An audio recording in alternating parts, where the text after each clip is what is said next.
What a beautiful Ferrari on this Friday at Silverstone in the free practice.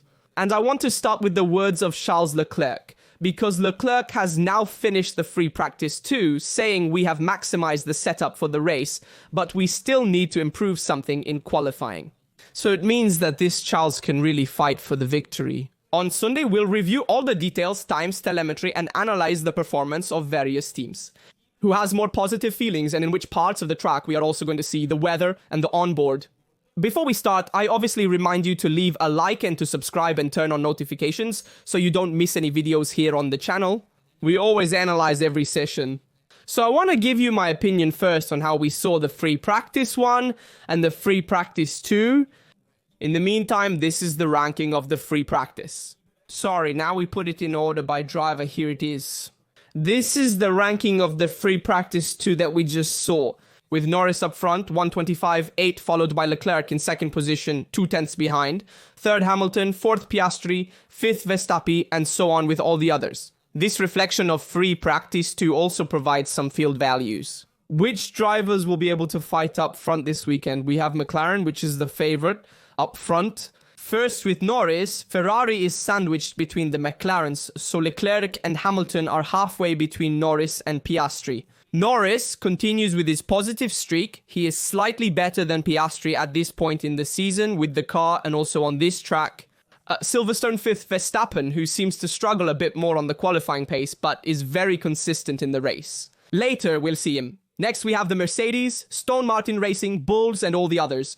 So I want to start with Leclerc's words that we mentioned earlier, because Leclerc went out on a limb saying they have the pace for the race, less so for the qualifying. What worked in the Ferrari we saw at Silverstone today? Today we saw a Ferrari much more grounded. On the ground, in fact, a much more balanced Ferrari. Thanks to the modifications to the bottom brought in Austria, we saw a Ferrari that objectively ran much lower than what we have seen so far. We found a bit of a Ferrari from the Bahrain tests, much closer to the ground, which will be able to better exploit the Venturi channels, generate more load. And remember that Silverstone is a front-limited track, so where you can take good advantage of the front end. And if you have a solid front end, you can go very fast. In changes of direction, especially, there are not many brakes, but it is important to have good drivability of the single-seater and be precise in the trajectory. And Leclerc went to load even more the front end, increasing the incidence of the flap, and therefore he found himself very well. We saw both Ferrari drivers positive, both were satisfied with the performance of the car. And I'll also show you the times of free practice 1, because in free practice 1, we even saw Hamilton in free practice 1. And if I'm not mistaken, it's the first free practice session where we have a Hamilton up there in first position. And so with Ferrari and so much stuff. This performance of Ferrari in free practice 1 already up there. They found the setup from free practice 1 followed by the McLarens. We also saw a good simulation from Ferrari during the first free practice, which we are going to see together immediately. These are the free practices. One simulation of the race pace with medium tire. Obviously a very short simulation with few laps, but they show us how Ferrari had already started strong in that free practice. 1. We see Hamilton's times 31, 5, 31, 7, 32, 232, 231, 9, 32, 431, 5 as the last time.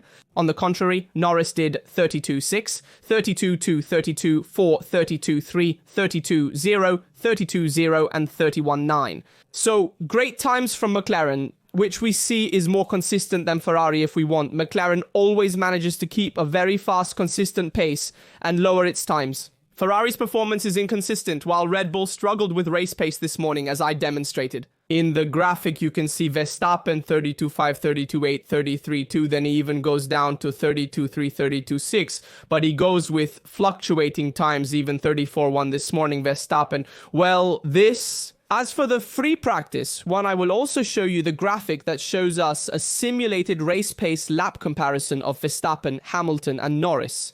And here I want to show you something that was not said in the free practice. That Hamilton still used the drag reduction system while Norris and Verstappen did not use it. We also see it here in the graphic below in this morning's race step simulation. So the free practice 1, Hamilton used the drag reduction system, Norris and Verstappen didn't use it. So that's why we also see this big advantage of Hamilton on the straight. On the contrary, In the simulation then, that we saw in the afternoon, everyone had the same parameters, if you will, so the simulation was more truthful. However, net of this, which I want to say, to be objective in the evaluation. From my point of view, we have seen one of the best Ferraris since the beginning of the year because it is a Ferrari that works well. The bottom is well attached to the ground, so we have a low ground clearance. You can also see it from the external videos. We have a balance that Ferrari has found and it is optimal, and Ferrari manages to exploit its potential, which is to generate load with the bottom and to have a precise front end. This was a very important thing because Silverstone doesn't have many dips. So let's say the suspension kinematics don't play as important a role as they might at Spa, where in fact the Ferrari's rear suspension update will arrive. However, it's crucial to have a precise front end and a less twitchy rear end that follows the front end, and that's what we've seen on the Ferrari. I'll show some very interesting images, both the onboard from Hamilton and in fact... Let's go see it right now, and then we'll also look at the updates from McLaren. And we also need to talk about the market issue, because there's been a lot said about it. A lot has been said, and I also want to give you my opinion on the matter. Let's go see Hamilton like this. Let's see where he can actually go so strong. His strong point is curve 3-4. Let's go see it together here. Curve 1-2. Let's move on to the curve 3 break. We see that he manages to give that little movement in insertion to get close to the curb. I'll let you see it again. Look here. He calls the car towards the inside. The car steers immediately. This SF25 here at Silverstone has a rotation that other teams don't have, other cars don't have. Especially Red Bull. I saw a lot of difference between Ferrari and Red Bull on this. In fact, even Hamilton had to steer away a bit here. You can see, wait, do you want me to show you again?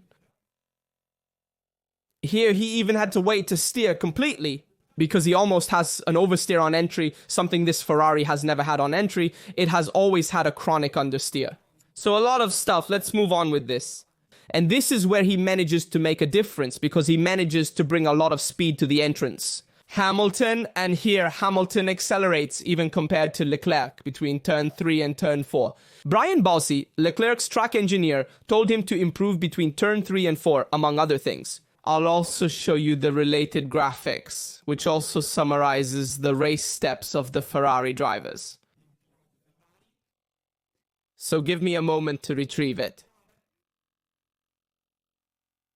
Very important, because it shows us exactly where the difference is between Leclerc and Hamilton. Here it is.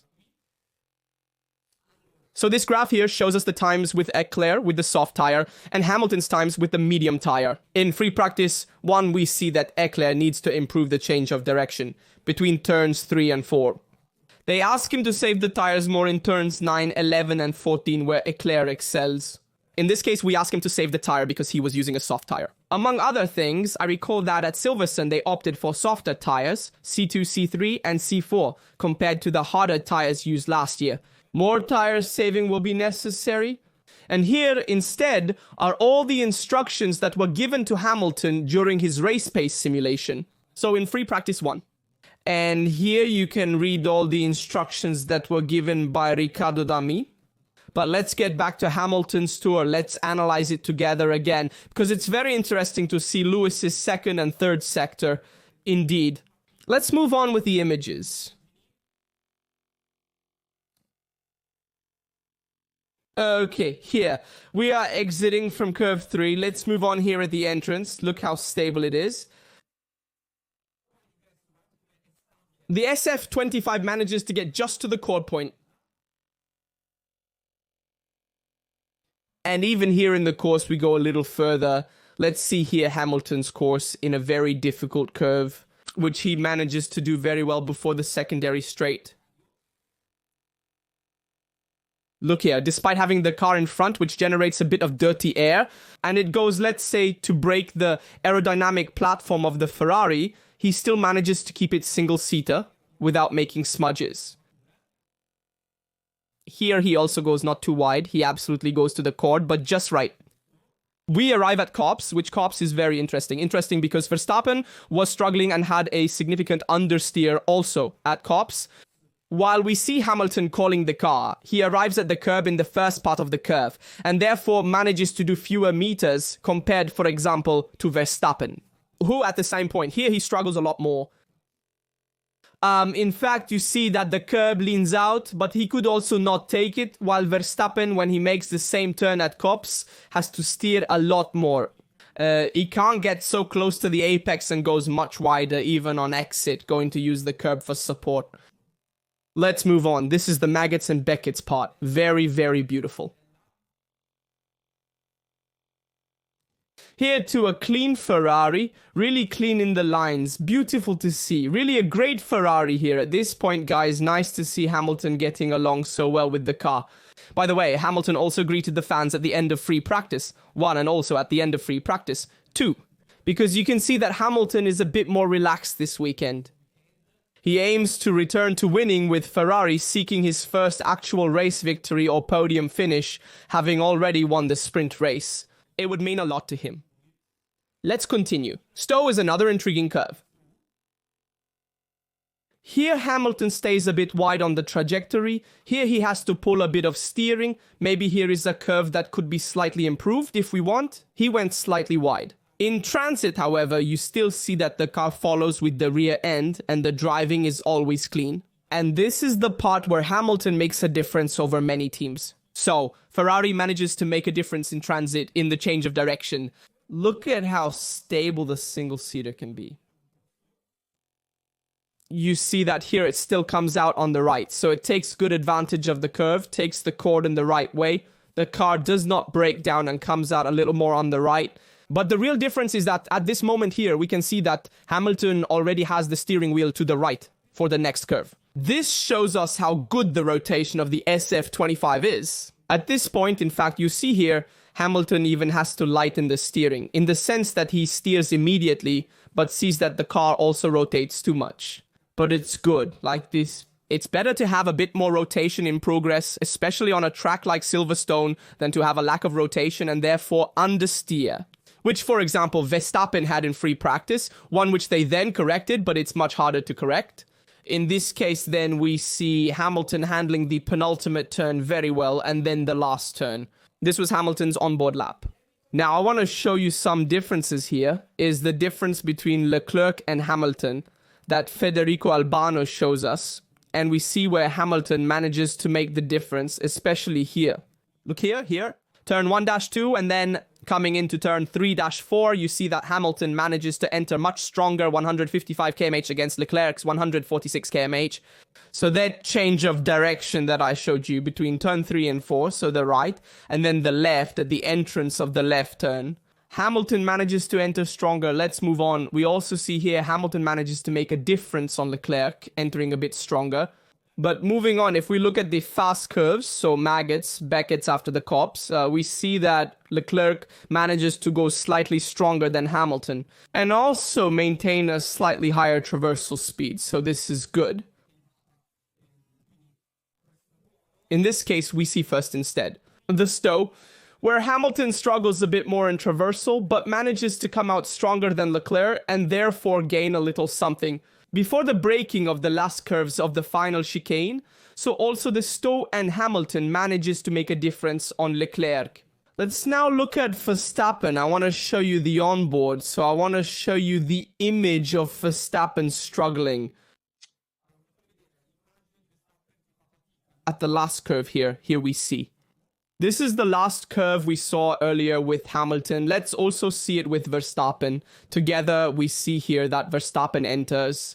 He follows the same trajectory as Hamilton, identical, but when he goes to recall the car to a steering wheel, here the Red Bull is slightly wider, among other things. The entrance, you see that he enters a little later compared to Verstappen, has less rotation. The Red Bull, in fact, you see that the right part of the curve is a little too close, and therefore he has to do a little more rotation. Verstappen to enter.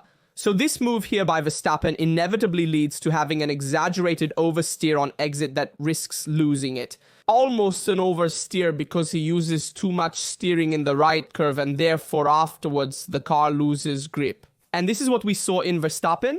And then also in free practice, 2 in free practice. 1, there was more understeer from Verstappen. In free practice, 2, we saw almost a bit too much oversteer. So they need to find the right balance at Red Bull. But we'll see. We've seen Hamilton very strong this weekend. In fact, let me show you this very interesting graphic that tells us that on July 6th, 2008, Hamilton won the British Grand Prix for the first time with McLaren. On July 6th, 2014, he won it for the first time with Mercedes. Will Hamilton be able to win the British Grand Prix with Ferrari on July 6, 2025? That's the real question. In my opinion, there's a chance, guys. It's a Ferrari that's very strong in qualifying, very strong in the race. Leclerc is stronger in the race than in qualifying. Hamilton is stronger in qualifying than in the race. In fact, in the race pace shown in free practice 2, we saw a Hamilton a bit more in difficulty with a Verstappen. Also a Leclerc, a Norris, a stronger Piastri. These are the average times with medium rubber 10 laps. Verstappen 31.415 laps of Leclerc, 31.6, 13 laps of Norris, 31.7, 12 laps of Piastri, and 32.2. So you see, this is the graphic. Mercedes is a bit subdued this weekend, so we remove it from the games. On McLaren, they have a very, very strong, constant pace. You see 13 laps, 12 laps with medium tyre, 31.7, 32.2.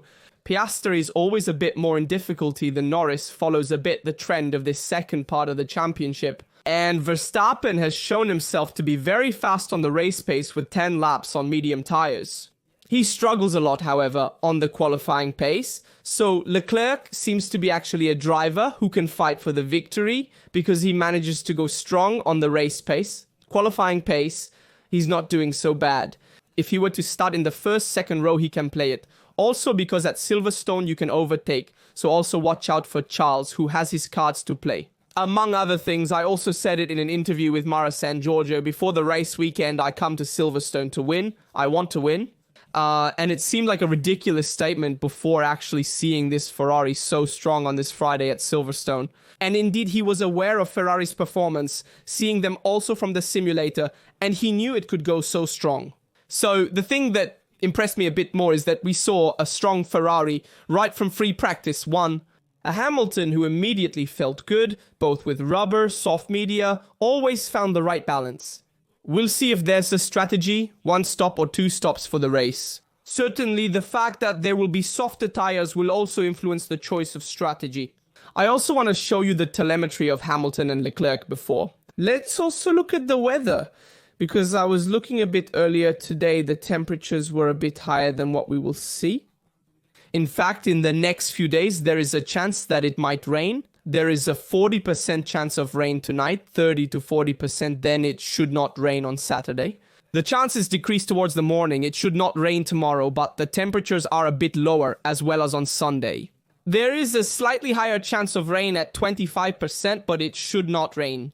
And temperatures are around 20 degrees compared to the 25 degrees we saw today, so we're talking lower temperatures. And this benefits those teams that struggle a bit more with management. Rubber. So I'm also thinking of Ferrari, with the graining we've seen on the front, especially on Leclerc's front left. I'm also thinking of Red Bull, Mercedes, McLaren. Instead, it's the team that manages the tires best. This thing goes a bit against their car. They are the ones who manage the tires best. Currently, therefore, let's say, there will be less to manage, given the lower temperatures. This is little, but sure. So a good weekend. I mean, a good Friday for Ferrari that we haven't seen for a while. I'm really happy. We'll also talk about the market shortly, I want to see a few things for a moment. Yes, this is the free practice. One, you can see the difference between Norris and Leclerc.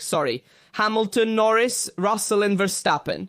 And we see how the battle is very tight, especially Maggots, Beckett and also Stowe. We see that McLaren has struggled a bit more also in managing the aerodynamic resistance, so the drag. And I want to show you also, in fact, the wing that McLaren brought here to Silverstone. Here it is. In free practice, Norris and Piastri compared their front wings. Piastri's wing was slightly more loaded, while Norris's wing was slightly less loaded. They will probably go with the less loaded wing to avoid having too much drag. However, we have seen a McLaren that is always experimenting with different choices, as well as, of course, at Red Bull. They chose a different one between Tsunoda and Verstappen. Verstappen being less loaded, obviously Tsunoda more loaded. To have a bit more load at the rear, because it's important that the rear follows the front to avoid having a nervous car. So this is a bit of what we've seen. I believe I've seen a bit of everything. Let's also look at the free practice 2 times shortly, and then we'll also discuss the market issue. Here's another shot of Verstappen of a small mistake he made, if I'm not mistaken. It was during free practice 1. Here we see that he loses the rear end, goes a bit too wide in turn 3. A Verstappen who didn't do very well when it came to driving, especially for doing few laps, so rhythm, qualifying or mini long runs. However, he improved with the performance, even in free practice. 2, he always did better. He improved the balance of the single-seater. Another thing that Federico Albano noticed, which I report to you, is that Hamilton did full cops, which is great news. So looking at the dynamic load of the Ferrari, the ground clearance seemed impossible. Until a few weeks ago, however, Hamilton did it in full. And Leclerc, little by little, also managed to improve, even at that point, there, and make it stronger over time. So a very, very stable Ferrari. And here I also show Hamilton greeting the audience. Here's Hamilton in free practice, greeting the audience, very satisfied with the performance. In my opinion, it's one of the best Fridays, if not the best Friday for Hamilton since he's been at Ferrari, so it's a big deal. And now let's comment. First, let's look at the free practice 2 times, and then we'll also comment on the market that's there. There's a lot to say. I want to lean into the market, which is very, very interesting. So let's look at the free practice 2 and compare the times between the various teams. And then let's see, here it is, the long run of the free practice 2. We have Emito Leclerc, rubber C3, so with the average, Verstappen, Tsunoda, rubber C3 average, Antonelli, Russell, C3 average, and Norris, Piastri, C3 average. So the somewhat alarming thing, if you will, is Hamilton's stint with the medium tire. In fact, if we look at the average pace, so here at the bottom we see that Hamilton has a 32.4 average pace against the 32.1 of Leclerc and Norris. And Piastri 32.2, 32.3, we see Vestappen 32.0. So Verstappen is the one who pushed the hardest. The Mercedes are a bit slower, so they are the 4th force this weekend. Pay attention to the pace of Ferrari. That of Leclerc is very good ahead of both McLarens, while Hamilton is behind the 2 McLarens. Verstappen has set a good pace. In my opinion, Verstappen might also have a bit less fuel load because he really went very fast in this race pace simulation. And in addition, also the SD. So the standard deviation is important to note because we have a very high standard deviation. For Hamilton, it means that the laps with each other are very different in terms of time, and therefore it means that he was not constant. Hamilton, his race simulation probably reduced from the qualifying simulation that he did very well. He went very fast, he pushed the race simulation a bit too much, and he didn't manage the tires and the graining very well. So this difference in times, we see that anyway. The Leclerc as attack time did it very strong, 34. Something I said, but does he want to do the race step simulation or qualify the Leclerc? I didn't understand. While if we look at McLaren, for example, 31.7, 32.2, Verstappen 31.4. Fast attack times, but not as fast as the Leclerc. Even Hamilton was very fast in the attack time, but then the Leclerc managed better. The rubber. In my opinion, Ferrari is still strong on the race pace. We should not be too alarmed by Hamilton. He tested a bit the race pace. Hamilton today has exaggerated in pushing in the first laps. Especially, so he needs to manage the tire a bit better and understand how to manage it best for the race. However, in my opinion, they will keep the setup that Hamilton used today because he was really strong in the qualifying simulation. Leclerc is also a candidate for the win, I dare say, because he really showed a great pace. So a lot of stuff. We have a great Ferrari, and before I balance myself on the market, I tell you that, in my opinion, for tomorrow, for the qualifications, we could even see a Ferrari in pole. Surely the Ferrari will fight for the front row with McLaren, with the Verstappen maybe, who will be behind McLaren and Ferrari. So I tell you, for tomorrow, Paul Dye, I want to dream it. Paul of Hamilton. With Norris behind and Leclerc third. And then, however, damn, even Leclerc went very fast, but in my opinion, he needs to improve the pace a bit. Qualifying, Hamilton, Norris, and Leclerc are my picks for qualifying. I'll share my predictions for the race tomorrow, based on the qualifications. Let's discuss the market situation because there are updates that I want to tell you from my point of view as well. So briefly, let's see what it is.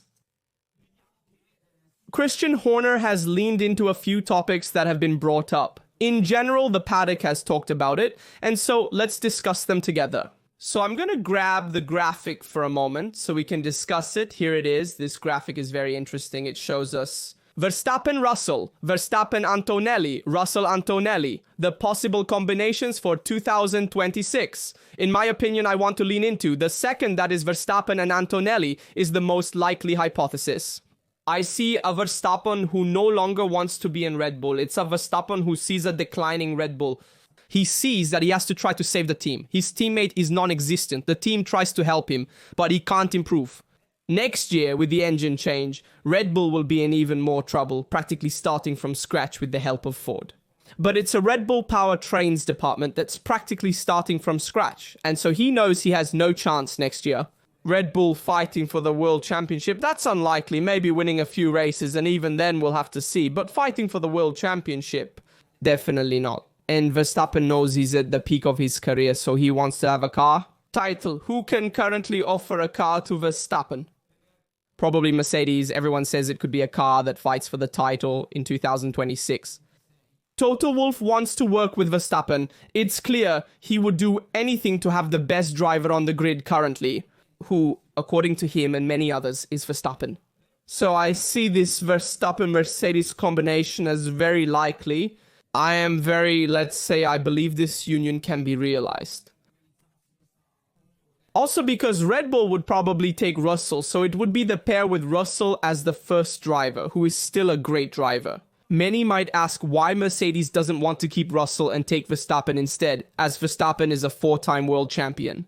And in my opinion, Toto Wolff wants to work with a world champion as the first driver and pair him with a Kimi Antonelli who helps him grow. And then later on, he can fight for the title with Mercedes. So in my opinion, Toto Wolff wants to make this combination and they are working to achieve it. Surely Russell will probably go to Red Bull because Red Bull remains a free spot and here will be this exchange. Vestappen in Astonmart in could also be, but as of today it is perhaps more likely that Verstappen will go to Mercedes rather than Aston Martin. Where will Alonso stay? To see how the car will also go next year, the first newie car in Aston Martin. So these are the words. Another thing that changes the cards on the table though, and we must also pay attention to Russell's position. That's what Christian Horner said, because Christian Horner said in a press conference, jokingly said, watch out because our plan B is Piastri. In fact, I let you hear the words of Christian Horner here. Well, wait a moment while I set up the audio, okay, for plan B in case it needs to be left. Oscar Piastri. So who did he say is plan B? If Verstappen were to leave Red Bull, Oscar Piastri, and he said it jokingly. But maybe Christian Horner believes a bit in bringing Piastri to Red Bull, and we'll have to see. Even if Piastri accepts, McLaren will still be a strong team next year. So for Piastri, in my opinion, it's not worth leaving McLaren, especially since both McLaren drivers, Norris and Piastri, are treated like top drivers. So he wouldn't have much. In fact, he would have more to lose by leaving. But this is what Christian Horner said. They will probably focus more on Russell, making this exchange with Verstappen. But we'll see. This is my opinion. Tell me yours as well. What do you think about Ferrari's performance this Friday at Silverstone? I read and respond to all your comments. I'll leave you other related videos. Please remember, please like and subscribe so you don't miss any of Nastatuto's videos on this channel. See you next time.